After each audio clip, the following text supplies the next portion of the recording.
Salut les aquariophiles, aujourd'hui on va parler des algues et plus particulièrement des points verts.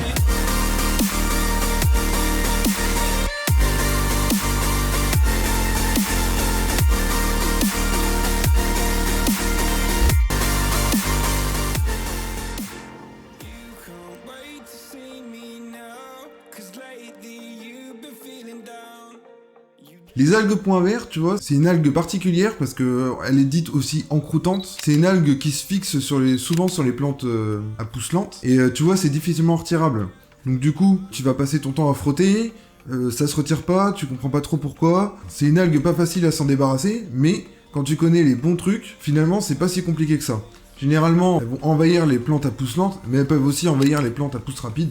Donc il faut vraiment faire attention à ça. On va commencer par ceux qui n'injectent pas de CO2 dans leur bac. Donc déjà, la principale cause, ça va être les phosphates. Donc si tu connais pas les phosphates, c'est un engrais qu'on rajoute dans l'eau qui va te permettre de donner des nutriments à tes plantes. Donc là, pour le coup, tu vois, si tu mets pas de phosphate, il faut que tu en rajoutes parce que ça peut être bon sur les plantes. Mais si tu mets de l'eau du robinet, il se peut que tu aies déjà du phosphate. Donc c'est une piste à explorer. Regarde, fais des tests avec des tests en gouttes. Et regarde si tu possèdes déjà du phosphate dans ton eau. Si c'est le cas, alors c'est pas la peine d'en rajouter. Donc si c'est pas un problème de phosphate, il va falloir que tu regardes ailleurs. Et en général, les plantes ont besoin absolument de CO2. Sauf que toi, tu n'as pas forcément envie d'injecter du CO2 parce que ça coûte plutôt cher, c'est encombrant en termes de matériel, ça a l'air compliqué, et c'est une chose de plus à régler. Donc toi, tu veux pas rajouter de CO2. Dans ce cas-là, les plantes risquent de tomber en carence parce que les plantes comme les anubias et les épiphytes sont très sensibles au manque de CO2. Les plantes épiphytes, ce sont des plantes qui puisent leurs nutriments dans l'eau. Leurs racines en fait sont pas accrochées dans le substrat, mais elles sont libres dans l'eau et c'est ce qui permet enfin, elles vont puiser leurs nutriments que dans l'eau. Donc il leur faut quand même leur apporter des nutriments dans l'eau, même si tu mets du substrat au niveau du sol, l'eau, si tu mets pas d'éléments, elle va être pauvre et du coup, bah, tes plantes n'auront rien à manger, celles qui puissent pas dans le sol en tout cas. Donc c'est pour ça que tu dois faire un apport en macro-éléments comme les phosphates, les nitrates, etc. Et du coup, il faut que tu rajoutes un substitut en fait qui va essayer de remplacer ce CO2.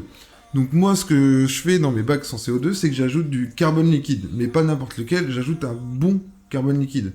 Donc je te conseille Easy Carbo, Sichem, Excel je crois que ça s'appelle, et Ada par exemple, qui sont des marques hyper reconnues pour des carbos liquides de très bonne qualité. Et en fait, ça va permettre à tes plantes de ne pas tomber en carence, même si je pense que sur le long terme, c'est pas forcément bénéfique de ne pas mettre de CO2, mais ça c'est que mon avis. Si jamais tu remplis ces deux conditions et que tu as des points verts, et il y a encore une autre solution, c'est que en fait, tes plantes, elles vont consommer du CO2. Même si tu en mets pas dans ton aquarium, il y en a naturellement un tout petit peu.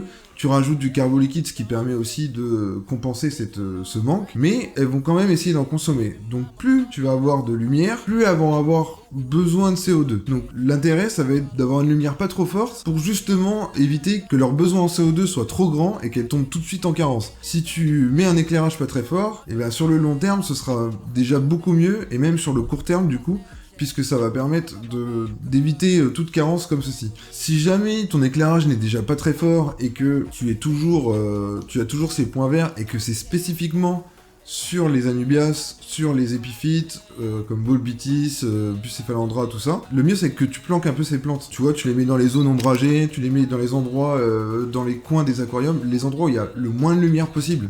Ça va vraiment être mieux pour elles parce que toujours moins de lumière, moins de besoin en CO2 et moins de risque de carence. En plus, c'est mieux parce que ça leur permet de faire des plus petites feuilles parce que comme il y a moins de lumière, elle va faire moins de feuilles, enfin des moins grandes feuilles parce qu'elle cherche à capter moins de lumière puisqu'il y en a moins.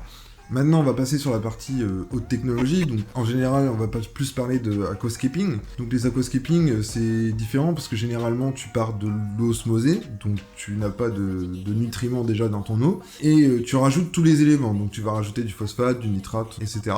Là, tu te dis, tu mets du CO2, tu mets du phosphate, donc forcément, ça va pas venir de là puisque tu en injectes déjà. Eh ben, si. Ça peut venir de là. Et justement, je vais t'en parler tout de suite. Le phosphate, en général, si t'en injectes, ça va pas être vraiment le problème. Même s'il faut que tu gardes un rapport... Alors moi, en général, dans mes bacs, je garde un rapport de tant de nitrate, enfin 1 de nitrate pour 1 de phosphate. En fait, je fais une égalité. Ça me permet vraiment d'avoir un bon taux de phosphate au cas où j'aurais une carence. Donc moi, c'est ce que je fais. Je me fie pas trop au rapport de Redfield, ça a toujours marché comme j'ai fait et j'ai pas envie de changer en fait. Mais là où il faut vraiment regarder, ça va être le CO2. Donc si tu injectes du CO2, faut penser que les plantes déjà ont besoin de CO2 dès l'allumage de l'aquarium et en bonne quantité. Les 2 premières heures, c'est les 2 heures les plus importantes de la vie de ta plante puisque c'est là qu'elle va se mettre à consommer, à démarrer sa consommation et il faut surtout pas qu'elle manque en fait. Parce que sinon ça la dérègle. Donc absolument, quand tu allumes ton aquarium, il doit être vert. Ton drop shaker doit être vert, ta quantité de CO2 sera bonne pour les 2 premières heures. Une autre chose possible, il se peut que en fait ton CO2 se mette à être en dents de scie.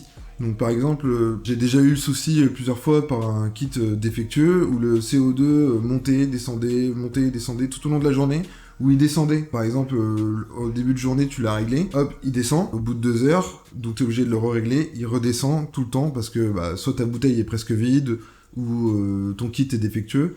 Donc là, pour le coup, tu risques d'avoir directement une apparition des points verts et c'est lié vraiment au CO2 parce que la plante, en fait, elle stresse.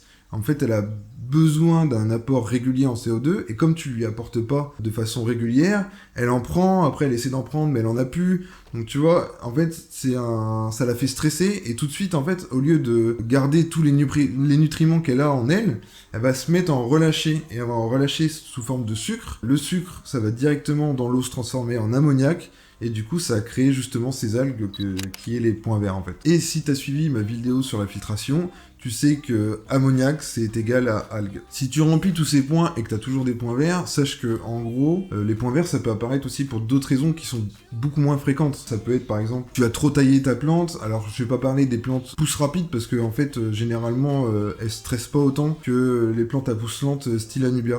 Mais les plantes comme Anubia, si tu les tailles trop, elles peuvent se mettre à stresser et du coup relâcher encore ces sucres, ce qui va faire une poussée d'algues sur les Anubias. Ça peut également être un taux d'ammoniac qui va être trop élevé dans ton aquarium, donc ça c'est des choses qui arrivent, par exemple un poisson qui va mourir, ou des fois simplement des feuilles qui fondent comme les Bucephalandra quand on les ajoute dans les aquariums, ou les Anubias, bon ça arrive pas trop sur les Anubias, mais toutes les feuilles se mettent à fondre, elles se dégradent en fait, et ça va créer de l'ammoniac, ce qui va en fait engendrer une pollution dans ton aquarium. Donc c'est pareil, du coup, qui dit ammoniac dit algues, et du coup, il se peut que tu retrouves ces soucis dans ton aquarium, donc pense à faire des changements d'eau toutes les semaines. Moi, je fais 50% par semaine dans mes aquascaping, j'essaie de faire moins dans les autres aquariums parce que ça fait beaucoup quand on commence à avoir beaucoup d'aquariums, c'est vrai que ça commence à faire énormément. Mais des changements d'eau réguliers, des bons changements d'eau. Si tu veux vraiment, utilise des tests en gouttes pour regarder ce qui se passe dans ton aquarium, mais moi, généralement, j'évite ça parce que pour moi, c'est pas le plus important. Le plus important, c'est voir par rapport à la santé de tes plantes et à voir comment ton aquarium se comporte, en fait. Voilà, donc du coup, j'espère qu'avec toutes ces infos, tu vas pouvoir t'en sortir. Peut-être que j'ai pas parlé d'autres raisons, parce que c'est possible que les algues points verts apparaissent pour d'autres raisons, mais là, j'ai essayé de te faire une liste vraiment qui regroupe l'essentiel de ce que je connais, de ce que j'ai vécu, mais aussi de ce que mes amis aussi ont vécu par rapport à ça. Du coup, moi, c'est vrai que les points verts, j'en ai eu tout le temps depuis le début, et ça a fini, maintenant que j'ai compris comment ça fonctionnait, eh ben je n'en ai absolument plus du tout. Dans tous mes aquariums, je n'ai plus de points verts. Et c'est vrai que c'est quand même super cool de plus avoir ça, parce que c'est vraiment quelque chose qui peut empêcher la croissance de tes plantes, les faire stresser, et aussi qu'elles arborent pas leur vraie couleur, en fait, comme les Bucephalandra par exemple. Si jamais tes plantes sont infestées de points verts comme les Anubias, moi je vais te conseiller plutôt d'essayer d'enlever d'abord ces points verts, de laisser évoluer comme ça. Et si jamais t'es vraiment trop envahi et que ça part pas, je te conseille vraiment de couper les feuilles. Comme ça, ta plante va partir du neuf, en fait. Parce que les points verts vont aussi faire stresser ta plante, qui aux nouvelles pousses, si tu laisses les points verts sur tes feuilles, les nouvelles pousses vont arriver, elles vont être belles, et au bout d'une semaine, comme ta plante va stresser, elle va relâcher des points verts, et du coup, en fait, tu auras tout le temps des points verts, et tu vas jamais t'en sortir, quoi. Donc voilà, c'est terminé, n'hésite pas à partager la vidéo, à t'abonner, et moi je te dis à la semaine prochaine pour une nouvelle vidéo. Allez, ciao!